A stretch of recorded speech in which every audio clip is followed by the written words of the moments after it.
Gloria al Señor. ¿Cuántos bendecimos el nombre del Señor? ¿Qué tal si le damos un fuerte aplauso al Señor en esta hermosa mañana? Aleluya.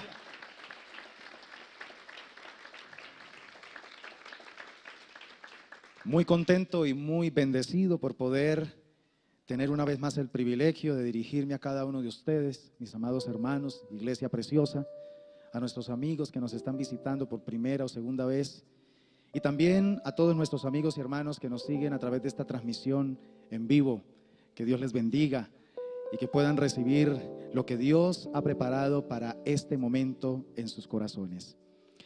Quiero compartir una palabra que la he titulado para esta oportunidad: la fe que Dios aprueba. ¿Cuántos quieren saber cuál es la clase de fe que Dios aprueba? Y para esto quiero comenzar haciendo lectura en el libro de Jueces, capítulo 7, los primeros 8 versículos. Vamos a hacer lectura en la Nueva Traducción Viviente. Es una de mis versiones favoritas. Y quiero que estemos muy atentos a lo que allí se nos narra, porque es una historia bien interesante lo que ocurrió allí con uno de los jueces de Israel, conocido como Gedeón. Diga conmigo, Gedeón. Dice la palabra del Señor: entonces Jerobaal, es decir, Gedeón y su ejército, se levantaron temprano y fueron hasta el manantial de Jarot. Diga conmigo, manantial de Jarot. El campamento de los ejércitos de Madián estaba al norte de ellos, en el valle cercano a la colina de More. Entonces el Señor le dijo a Gedeón: tienes demasiados guerreros contigo. Si dejo que todos ustedes peleen contra los madianitas, los israelitas se jactarán ante mí de que se salvaron con su propia fuerza. Por lo tanto, dile al pueblo: a todo aquel que le falte valentía o que tenga miedo, que abandone este monte y se vaya a su casa. Así que 22,000 de ellos se fueron a su casa y quedaron solo 10,000 dispuestos a pelear. Pero el Señor le dijo a Gedeón: todavía son demasiados. Diga conmigo, todavía son demasiados. Más fuerte, diga, todavía son demasiados. Hazlos descender al manantial y yo los pondré a prueba para determinar quién irá contigo y quién no. Cuando Gedeón bajó con sus guerreros hasta el agua, el Señor le dijo: divide a los hombres en 2 grupos. En un grupo pon a todos los que beban el agua en sus manos, lamiéndola como hacen los perros. En el otro grupo pon a todos los que se arrodillan para beber directamente del arroyo. Solo 300 de los hombres bebieron con las manos. Los demás se arrodillaron para beber con la boca en el arroyo. Entonces el Señor le dijo a Gedeón: con estos 300 hombres rescataré a Israel. Quiero que repita conmigo esta poderosa verdad. Diga conmigo: con estos 300 hombres rescataré a Israel y te daré la victoria sobre los madianitas. Dale ese aplauso al Señor, aleluya.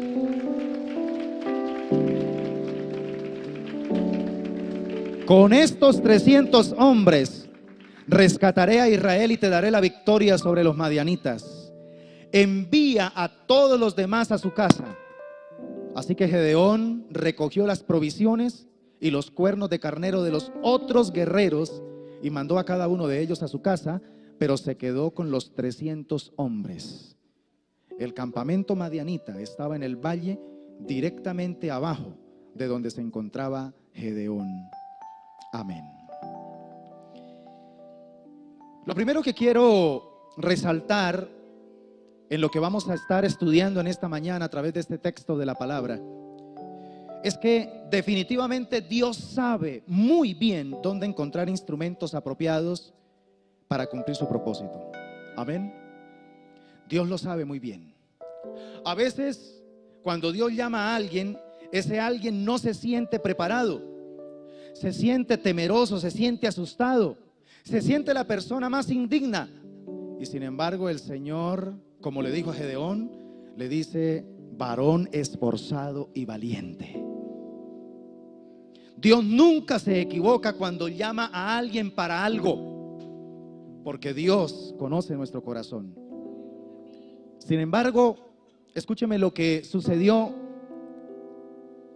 con la multitud que una vez convocó el que llamó Dios para hacer una obra.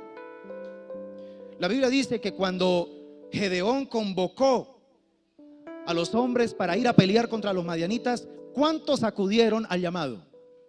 32,000. Esa es una cantidad significativa. En un primer llamado que hizo Gedeón, e inmediatamente 32,000 responden al llamado. Pero escúchame lo siguiente: cuando Gedeón tocó ese cuerno, esos 32,000 se encomiaron a sí mismos. ¿Cómo así, pastor? ¿Qué es esa palabra? ¿Cómo se come? Encomiar. La palabra encomiar significa alabar con empeño a una persona o a una cosa. Eso me da a entender entonces que cuando hace el llamado Gedeón, esos 32,000 se sienten como: wow, qué bendición, mire, soy importante porque Gedeón me llamó. Soy importante, soy necesario porque él me está pidiendo que vaya a la guerra. Entonces parece ser que el efecto de este llamado que hizo Gedeón en los hombres fue un efecto de alabarse a sí mismos y no de pronto alabar al que realmente los estaba convocando, a Dios. Y el apóstol Pablo en 2 Corintios capítulo 10 versículo 18 dice algo muy delicado al respecto. Cuando la gente se alaba a sí misma, ese elogio no sirve de mucho. Lo importante es que los elogios provengan del Señor. Amén. Ahora, vamos a utilizar la palabra encomiar. Cuando la gente se encomia a sí misma, ¿sí? Se exalta a sí misma, se siente, mejor dicho, super wow consigo misma, ese elogio no sirve de mucho. Lo importante es que los encomios vengan del Señor. Lo importante es que sea el Señor mismo quien te diga: varón esforzado y valiente, varona esforzada y valiente. Eso sí tiene verdaderamente valor. Entonces, viendo la realidad de lo que estaba ocurriendo en el corazón de toda esta cantidad de hombres llamados para la guerra, Dios tiene que aplicar un proceso de criba. ¿Qué es una criba? Criba significa diferenciación, selección, elección. Dios tiene que diferenciar, seleccionar, elegir quiénes realmente eran los que iban a ser instrumentos de Dios para el propósito de la batalla contra los madianitas. Y entonces Dios, en este proceso de criba, va a generar dos instancias. La primera instancia da la opción voluntaria de desertar al llamado, y de hecho se retira un número bastante significativo. ¿Cuántos se retiraron? 22,000 desertores. Solamente en la primera oportunidad en la que Dios le dice a Gedeón: dígale a estos hombres que quienes tengan miedo, que quienes tengan temor, se devuelvan para su casa. Y patitas, ¿para qué te tengo? 22,000 desertores. Inmediatamente dice: me voy para mi casita, allá estoy más seguro. ¿Sí se da cuenta cuál es el efecto de encomiarse a uno mismo? ¿Sí ve lo peligroso que es estarse alabando a uno mismo frente a una dificultad, frente a un problema, frente a un éxito? Eso no es honroso. Por el contrario, a la hora de la verdadera prueba, a la primera oportunidad que yo tenga de salir huyendo, lo voy a hacer, porque la confianza la estoy colocando en mí mismo y no en el que verdaderamente debo confiar. Entonces, definitivamente solo irían a la batalla los aprobados. ¿Sabe qué significa aprobado? Apto. Aprobado significa suficiente, significa capaz, significa idóneo y significa competente. Estas son las personas que Dios tiene en la mira. ¿Será que somos aptos para el llamado de Dios?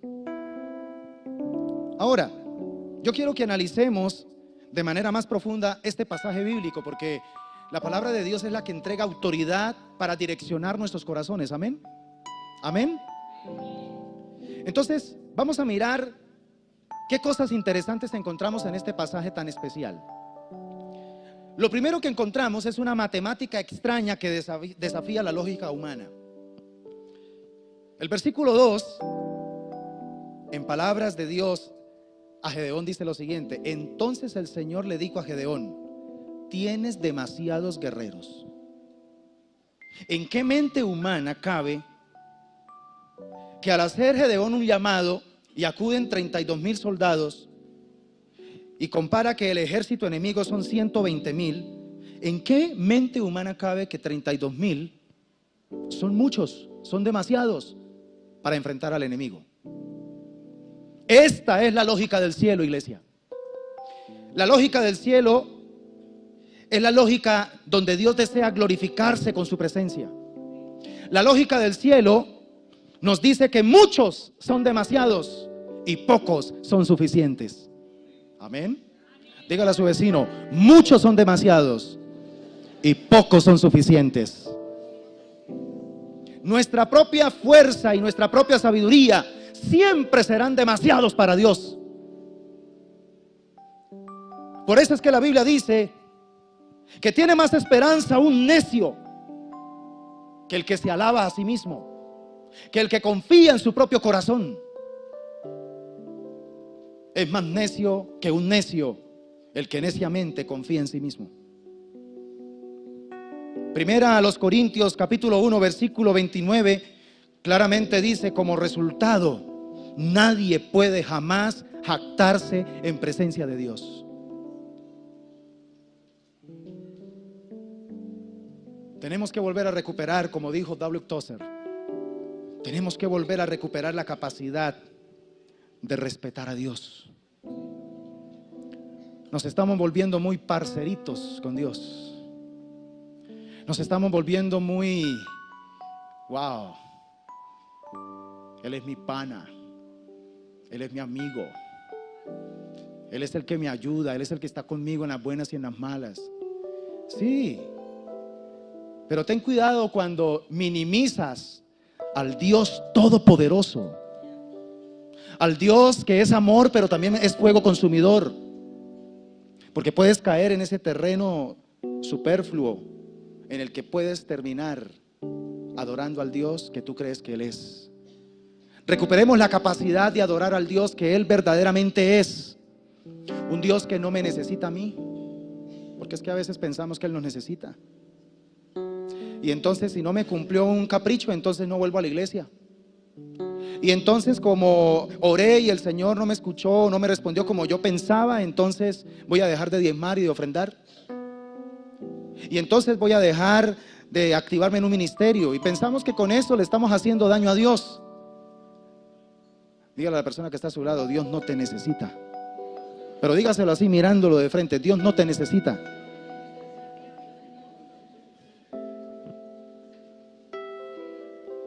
Y muy probablemente para la batalla que estás librando, el Señor necesita que usted se vaya más bien para su casa, porque Él es suficiente. Él no te necesita, pero nosotros sí lo necesitamos a Él todo el tiempo. La razón por la cual Dios aplica su matemática en nuestras circunstancias es por una sola razón. Ahí está escrita en la segunda parte del versículo 2: si dejo que todos ustedes peleen contra los madianitas, los israelitas se jactarán ante mí de que se salvaron con su propia fuerza. Voy a aplicar este versículo a Elías. Dios le dice a Elías: Elías, si dejo que pelees contra tus enemigos, entonces te vas a jactar ante mí de que te salvaste con tu propia fuerza. Y eso es robarme mi gloria. Amén. Esa es la razón por la cual Dios va a utilizar una matemática no tan lógica para nosotros. Esa es la razón por la cual Dios va a terminar obrando de una manera completamente contraria a como tú esperabas que Dios lo hiciera.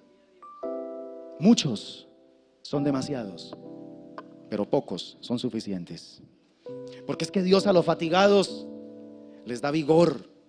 A los que no tienen ningunas fuerzas los llena de energía, de dinámica.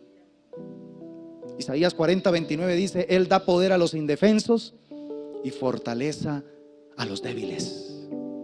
¿Cuántos débiles hay en esta mañana? No tenga miedo levantar su mano. ¿Cuántos débiles hay en esta mañana? Diga el débil. Pero somos fuertes ¿en quién? En Cristo. Amén. El cristiano más fuerte es el que es débil en sí mismo. Porque cuando somos débiles en nosotros, nos fortalecemos en el Señor. Además encuentro otra verdad interesante en este pasaje bíblico. Una realidad constante que debería confrontarnos a diario.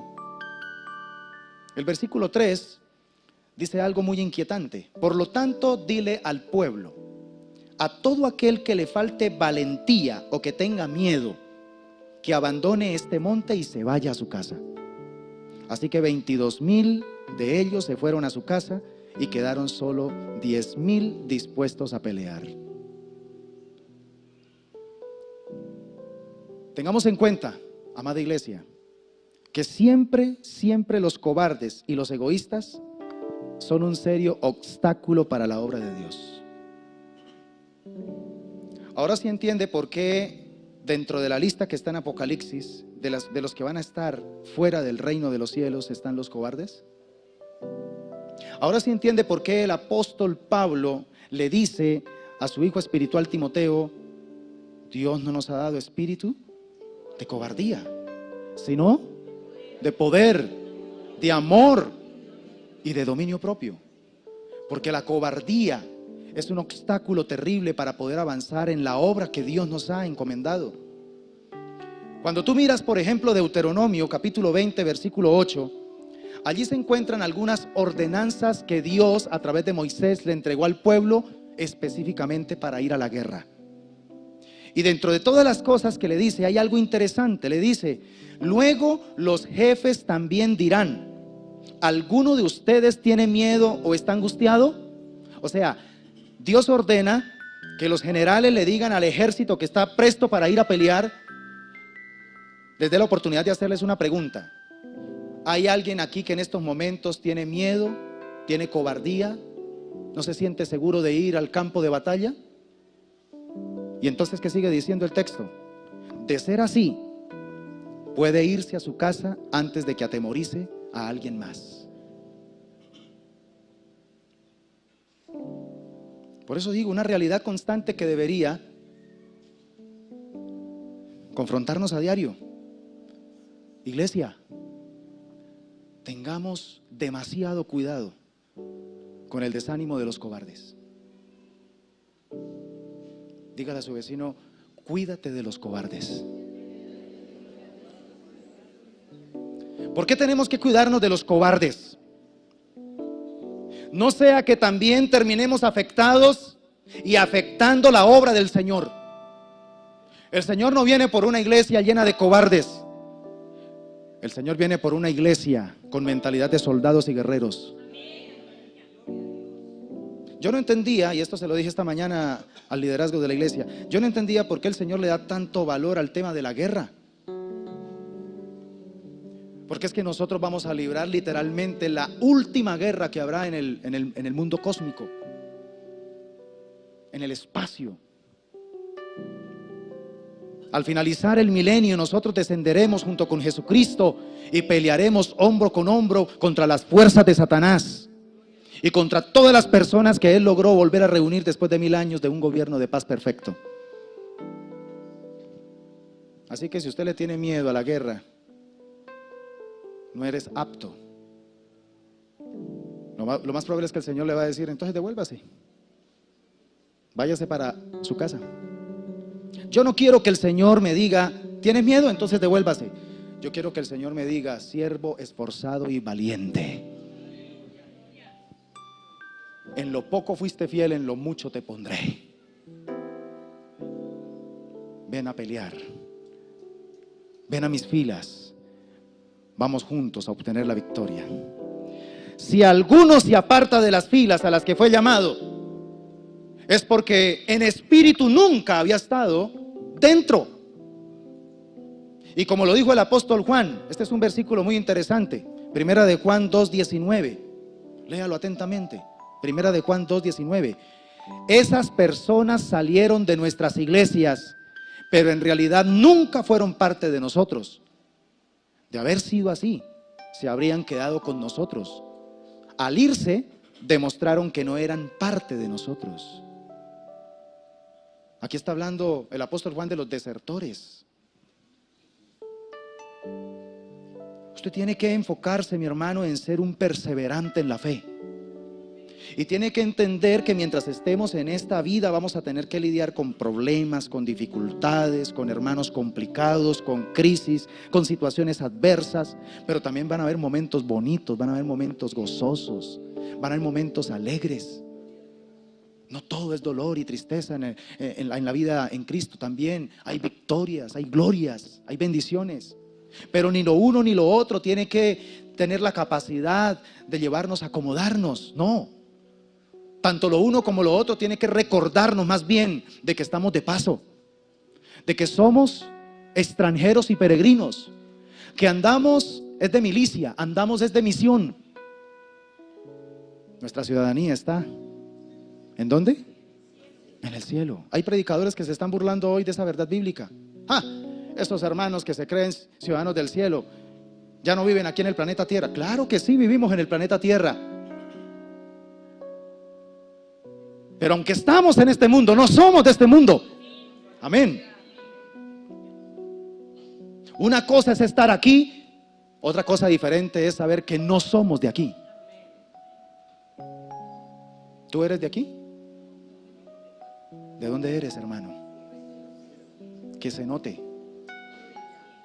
A mí me entristece ver hermanitos y hermanitas, eso no pasa aquí en esta iglesia, eso pasa en la de afuera, que están utilizando las redes sociales para ponerse a dar su punto de vista político, su punto de vista frente a lo que está pasando en la... Hermanos, utilice más bien ese tiempo para hablar del reino de Dios al cual usted pertenece. Al cual usted pertenece. Usted tiene que ser celoso con lo que usted profesa, con lo que usted es. No confunda a la gente. Y no se confunda usted mismo. Todo aquel, dice la palabra del Señor, todo aquel que ha sido tomado por soldado, no se enreda en los negocios de esta vida. Pero pareciera que hoy hay mucho cristiano por ahí enredado, mentalmente enredado con una cantidad de pensamientos, sentando su posición pensante, filosófica, como si con ese pensamiento cambiara la cantidad de gente. No, hermanos. Nosotros somos llamados en todo tiempo y en todo momento es a revelar quiénes somos. Somos ciudadanos del reino de Dios. ¿No es a eso que vino Cristo? Cristo vino a establecer el reino de Dios en el corazón del hombre. Se sobreentiende que si Cristo está en mí, entonces yo tengo que establecer el reino de Dios en mi corazón y en los que están en mi alrededor. Ese reino no se establece rebajándome a las filosofías de los hombres, a las huecas sutilezas. Yo nunca sacaré nada positivo uniéndome en el mismo sentir de pensamiento ideológico con los que tienen su manera de pensar según la carne, según el mundo, según Satanás. Nosotros tenemos que estar unificados en el pensamiento de la mente de Cristo. Amén o ay, ay, ay. Así que 22,000 de ellos se fueron a su casa y quedaron solo 10,000 dispuestos a pelear. Cuando la palabra de Dios cobra relevancia en la vida de la iglesia y entonces ella tiene la potencialidad de confrontar nuestra fe, apenas es normal ver la fila de desertores y de falsos profesantes descubiertos al retirarse del camino. Sin embargo, escúchame bien esto, iglesia, esto no podrá dificultar el progreso del reino de Dios, como tampoco el arrebatamiento de ramas secas por un vendaval podrá impedir el crecimiento de un árbol. A veces es necesario que soplen vendavales para que las ramas secas se desliguen del árbol que está destinado para crecer y dar fruto. Espero que usted no sea una rama seca. Espero que yo no sea una rama seca. Que Dios me ayude a ser un pámpano que está ligado a la vid y que se enfoca todo el tiempo en recibir los nutrientes para poder dar fruto, abundante fruto y permanente fruto. Amén. Que así sea. Lo tercero que encuentro en este interesante pasaje es que una prueba verdadera para una victoria segura. Versículo 4. Pero el Señor le dijo a Gedeón: todavía son demasiados. Hazlos descender al manantial y yo los pondré a prueba para determinar quién irá contigo. Estuve estudiando este pasaje y es muy interesante, porque la Biblia dice que Dios le dice a Jerobbaal, es decir, le dice a Gedeón, que lleve el ejército que él convocó, lo lleve a un sitio bien característico. Ese sitio era el famosísimo manantial de Jarot. ¿Saben qué significa Jarot en hebreo? Significa temor y terror. Eso significa Jarot. Entonces, ¿a dónde el Señor le dice a Gedeón que mande esa cantidad de gente? ¿A un sitio bonito? Hombre, si tenía ese nombre, si se le colocó ese nombre, a pesar de que era un manantial, es porque era un sitio bien peligroso. Un sitio donde se generaba temor y se generaba terror. Jarot. Y luego dice la palabra del Señor: el campamento de los ejércitos de Madián estaba al norte de ellos. Al norte de ellos. ¿Quiénes estaban al norte de ellos? ¿Saben qué significa la palabra Madián? Significa contienda. Significa pelea. Entonces, bajan a un sitio donde hay un manantial. Es un sitio muy peligroso, según la fama del nombre. Pero también aparte de eso están cerca de los que les gusta contender, de los que les gusta pelear, de los que les gusta ser belicosos. Entonces el Señor le dice a Gedeón: tienes demasiados guerreros contigo. Esto como que aumentó el temor, ¿cierto? No. ¿Sabe por qué Dios le dijo a Gedeón: tienes demasiados guerreros contigo? Porque Dios conocía el corazón y le demostró a Gedeón que había mucha gente que en lugar de ayudar en el propósito de obtener la victoria contra los enemigos, iban a ser un obstáculo, y por eso tocaba sacarlos. Hermano, miren, una cosa es acudir al llamado de Dios por mi propia voluntad y por mi propia confianza, y otra muy distinta es ser escogido por Dios a través de un proceso de negación y de purificación. Una cosa es yo ir y sentirme llamado y sentir que Dios tiene un ministerio fuerte conmigo, que Dios me va a usar, y empiezo a cortar cabezas como hizo Moisés en primera instancia. Mató al egipcio que estaba haciéndole daño a uno de sus contemporáneos, a uno de sus paisanos. Pero tan pronto se da cuenta que el pueblo no tuvo la reacción que él pensaba que debía tener, entonces se llenó de pánico y de miedo y salió huyendo. En cambio, mire, tuvieron que pasar 40 años y cuando Dios llama, ahora sí llama a Moisés, ¿cuál es la reacción de Moisés? 7 negaciones, 7 argumentos para decirle al final: Señor, creo que te equivocaste conmigo, ¿por qué no manda más bien a otro, al que debes llamar? Y el Señor le demuestra que Él no se equivoca. Cuando Él pone el ojo en alguien es porque ese es. Pero tuvo que procesarlo, tuvo que pasarlo por un periodo de 40 años en un desierto, hasta donde parece ser que el habla fue afectada.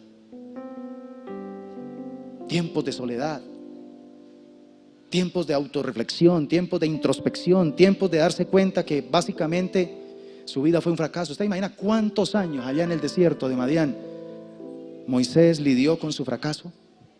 Porque se sobreentiende que estaba siendo entrenado, recibió todos los estudios maravillosos de Egipto para ser el príncipe prácticamente de la nación más poderosa de esa época. Y ahora mírese, ahí en el desierto de Madián, un don nadie, un fracasado, hasta hablar se le olvidó. Pero Dios no se equivoca.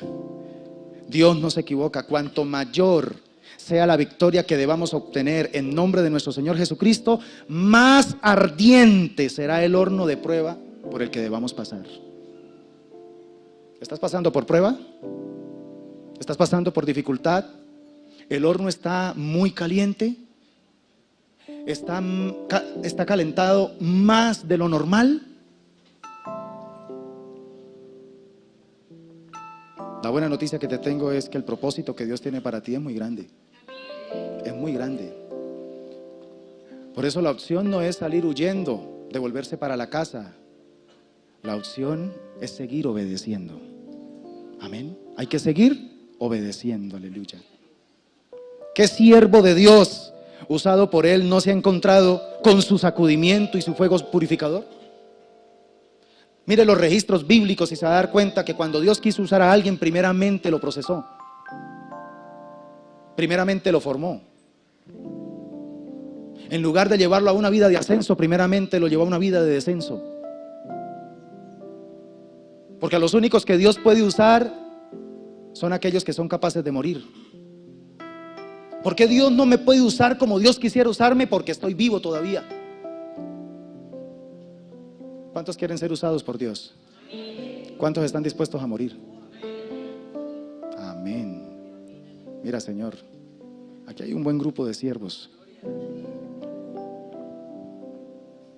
Y aprovechando el contexto de la cena del Señor, 2 Corintios capítulo 4 versículo 7 nos habla cosas preciosas, porque es que no es suficiente nuestra propia examinación. Es necesario que el mismo Dios nos pruebe con su escudriñador espíritu para llevarnos a una total desesperanza de nuestra propia capacidad.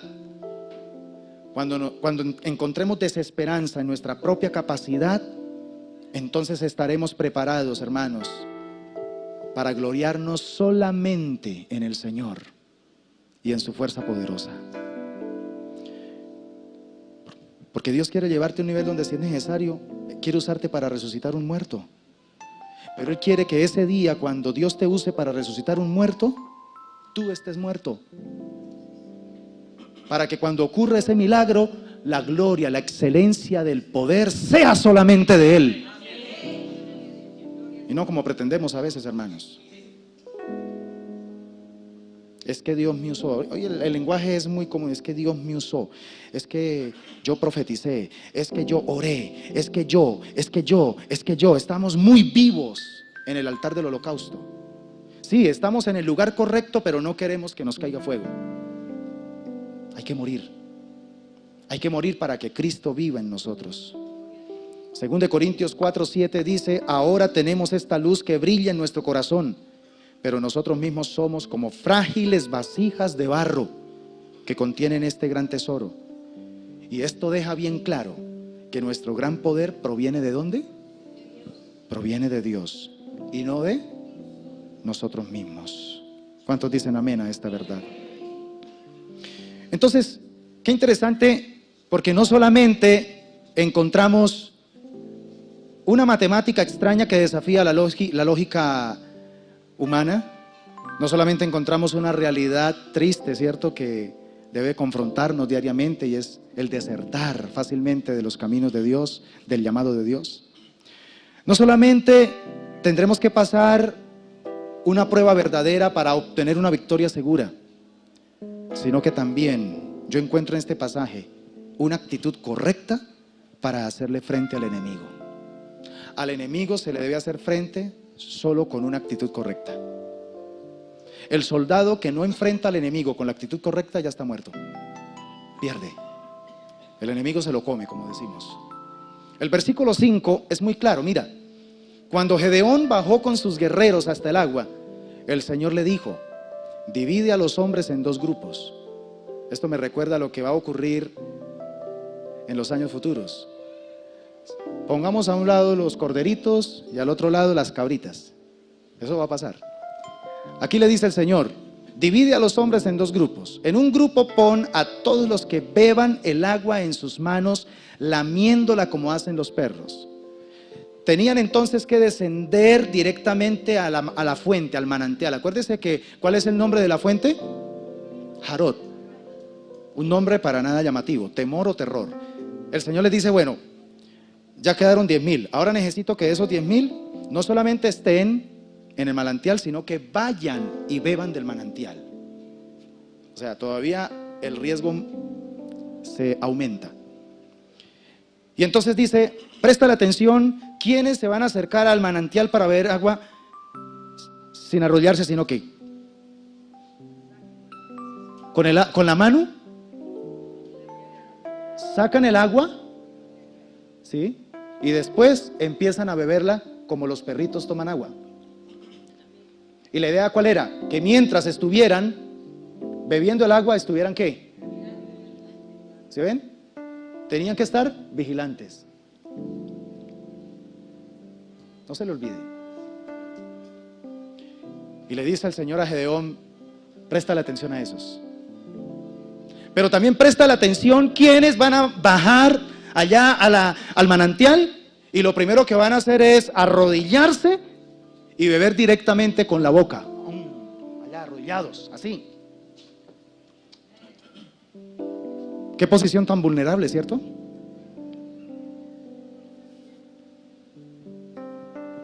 Miren, mis hermanos, hasta una paja es útil cuando se usa de manera adecuada para lo realmente necesario. Un explorador, por ejemplo, que en algún momento se siente perdido, puede utilizar una paja que puede ser algo sin valor, la puede utilizar para que le indique en qué dirección está soplando el viento. Y con eso ya puede él ubicar su orientación. ¿Qué estoy queriendo decir con esto? Que el Señor está pendiente hasta de lo más sencillo y lo valora para poder escogerlo y usarlo para su gloria. Amén. Y eso sencillo, y eso que para nosotros de pronto puede no tener tanta importancia, se llama actitud. ¿Cuál es tu actitud frente a la obra que Dios te ha encomendado? Los que lamieron el agua demostraron estar alerta a la situación y preparados para cualquier ataque. Los que se arrodillaron a beber demostraron estar ansiosos o preocupados por satisfacer sus propias necesidades sin medir los peligros del entorno. ¿Saben, amados hermanos? No somos idóneos para la obra de Dios cuando nuestra principal preocupación gira en torno a nuestro confort personal. Cuando uso el evangelio, cuando uso a Dios, cuando uso a la iglesia, cuando uso a los hermanos, cuando uso todo lo que tiene que ver con Dios, para mi confort. Cuando vivo enfocado es en mi confort, no estoy siendo apto. El Señor me está chequeando, el Señor me está mirando y probablemente le va a decir a su siervo: este no me sirve, este no es apto. ¿Usted quiere ser apto o no quiere ser apto para lo que el Señor tiene que hacer con usted? ¿Quiere ser apto? ¿Qué pasaría si en estos momentos el Señor le sacude su confort? ¿Qué pasaría si en estos momentos, en lo que usted más está confiado, se viene al piso? Si usted está arrodillado bebiendo de eso, viene el peligro sobre usted y lo acaba. Pero si usted, a pesar de que está disfrutando de ese manantial, pero está alerta, porque usted dice: esto así como llegó se puede ir, pero no importa si esto llega o se va, no importa, porque es que yo no dependo de esto, yo dependo del Dios Todopoderoso. Por eso usted no le dé el título o el calificativo de fuente a un trabajo o a un negocio, porque eso no es cierto. Su trabajo o su empleo no es una fuente de sustento, la fuente es Dios. Dios te provee canales, medios, pero la fuente de tu provisión, el manantial que realmente te da vida a ti, es el Señor. Es el Señor. Por eso es un pecado terrible arrodillarnos frente a nuestros manantiales, porque todos esos manantiales de los cuales nosotros nos sentimos atraídos para beber y para saciar nuestras necesidades son peligrosos. Si tu propósito principal en esta vida es tu comida y tu bebida, y las cosas de Dios están allá por ahí cuando me quede tiempo, cuando quiera, y eso lo hago a mi manera, cuando me den ganas y tienen que dejarme hacerlo como yo quiera. No sé si estás siendo escogido por Dios. No sé si seas digno de formar parte de los 300. quiero concluir diciéndote que en el versículo 7, entonces el Señor le dice a Gedeón: con estos 300 hombres rescataré a Israel y te daré la victoria sobre los madianitas. ¿Con cuántos? ¿Cuántos iban a enfrentar a 120,000? Otra vez, muchos son demasiados, pocos son suficientes. Como siervos de Cristo, te digo en esta hermosa mañana, como siervos de Cristo, disfrutemos agradecidos los pozos que Dios en su providencia nos abre en nuestro camino. Seamos agradecidos, disfrutémoslos, pero disfrutémoslos sin arrodillarnos ante ellos y embelezarnos. Que llegó una bendición, que se abrió una puerta, un excelente trabajo, sí, pero no te arrodilles ante ese manantial de Jarod. Todo manantial que tendremos que beber en esta tierra es peligroso, porque nos encontramos en un mundo donde quien reina, ¿quién es? El maligno. No es que los manantiales sean malos, mire que no, porque el agua se podía beber y de hecho necesitaban suplir esa necesidad, pero el entorno en el que se encontraba el manantial era de temor y de terror. Por eso, disfruta de los manantiales que Dios te dé. Cuando lleguen, asegúrate de no arrodillarte ante ellos, sino toma, vigilante, disfrútalo, pero no pierdas de vista que tienes una misión, que tienes una tarea. No te embeleces con las cosas del mundo, porque tu llamado viene de arriba, tu llamado viene del Señor. Porque si no, entonces correremos el riesgo de olvidarnos y de distraernos del peligro que nos acecha. Y por eso es que vemos a muchos que, habiendo sido heraldos, terminan siendo eliminados. Por eso es que vemos matrimonios que después de muchos años de vida maravillosa terminan destruidos. ¿Por qué? Porque nos arrodillamos ante los manantiales. El manantial de las finanzas, el manantial del placer, el manantial de los proyectos, el manantial de los viajes, del estudio, tantos manantiales. Y entonces se nos olvida que hemos recibido un fideicomiso divino, un encargo divino. No nos dobleguemos como asalariados ante los manantiales que prometen saciar nuestros apetitos carnales. Porque a la vista de Dios vamos a quedar entonces descartados para unirnos a la fila de los vencedores en la batalla del Señor. Yo quiero formar parte de las filas de los 300. ¿Usted también? Uy, no, pastor, muy sangriento.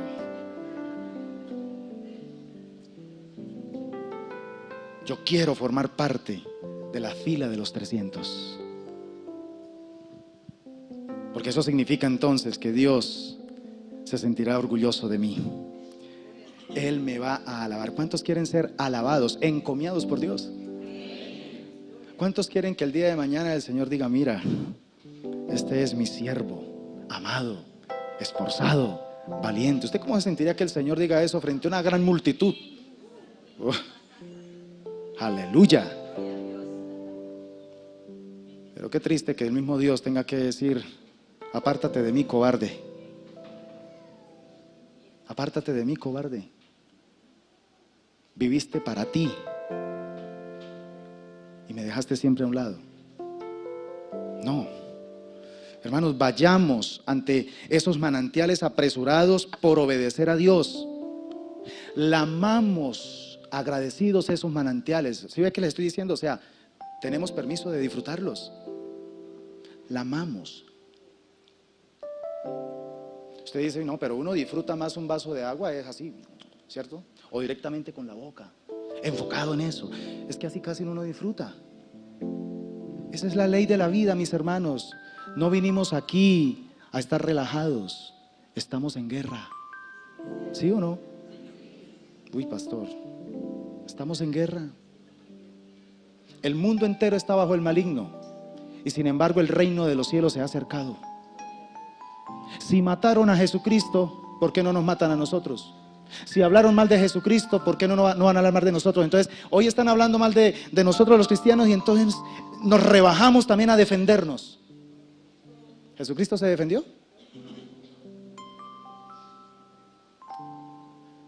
Por favor, demuéstreme en alguna parte de los evangelios que usted diga, mire, Jesús sí se defendió. Jesús no gastó ni esto de energía en defenderse. ¿Saben por qué? Porque Él siempre se enfocó en hacer la voluntad del que lo había llamado. Hoy estamos gastando mucho tiempo en defendernos, en querer demostrarle a los demás que nosotros somos muy buenos cristianos. Eso no hay que hablarlo, eso no hay que publicarlo por las redes, hermano. Eso hay que vivirlo, demostrarlo. Sobre todo no necesitas demostrarlo ante el mundo, demuéstralo con tu esposa. Que si tu esposa puede decir, realmente veo a Cristo en ti, esposo mío, con eso has ganado la batalla contra Madián. Con eso has vencido a ese enemigo que tanto odio te tiene. Que tus hijos puedan decir, mi papá, mi mamá son un ejemplo de vida, yo quiero ser como ellos. Eso es ganar la batalla contra Madián. Madián se caracterizó, y con esto termino, se caracterizó por ser un ejército cuya estrategia era esperar que los pueblos enemigos sembraran y estuvieran pendientes de cuidar los cultivos. Y era tan terrible porque después ellos seguían esperando, eran muy pacientes para hacer el mal. Y tan pronto ya venía el pueblo y recogía la cosecha y las guardaba en los graneros, llegaban ellos y se robaban la cosecha. Imaginen cómo quedaba el pueblo. El espíritu de Madián es el que se manifiesta, por ejemplo, en el hombre alcohólico. Toda la semana trabajando y cuando llega el viernes o el sábado, a levantar el codo. Espíritu de Madián. El diablo contento y feliz, trabaje mijo, trabaje lo más que pueda, pártase el lomo, que cuando le llegue el fruto, yo se lo robo. Y eso es lo que está pasando hoy en día. El diablo quiere robarte el fruto de tu trabajo, el fruto de tu esfuerzo, el fruto de la crianza de tus hijos, el fruto de lo que has invertido en tu matrimonio. El espíritu de Madián quiere hacerte daño.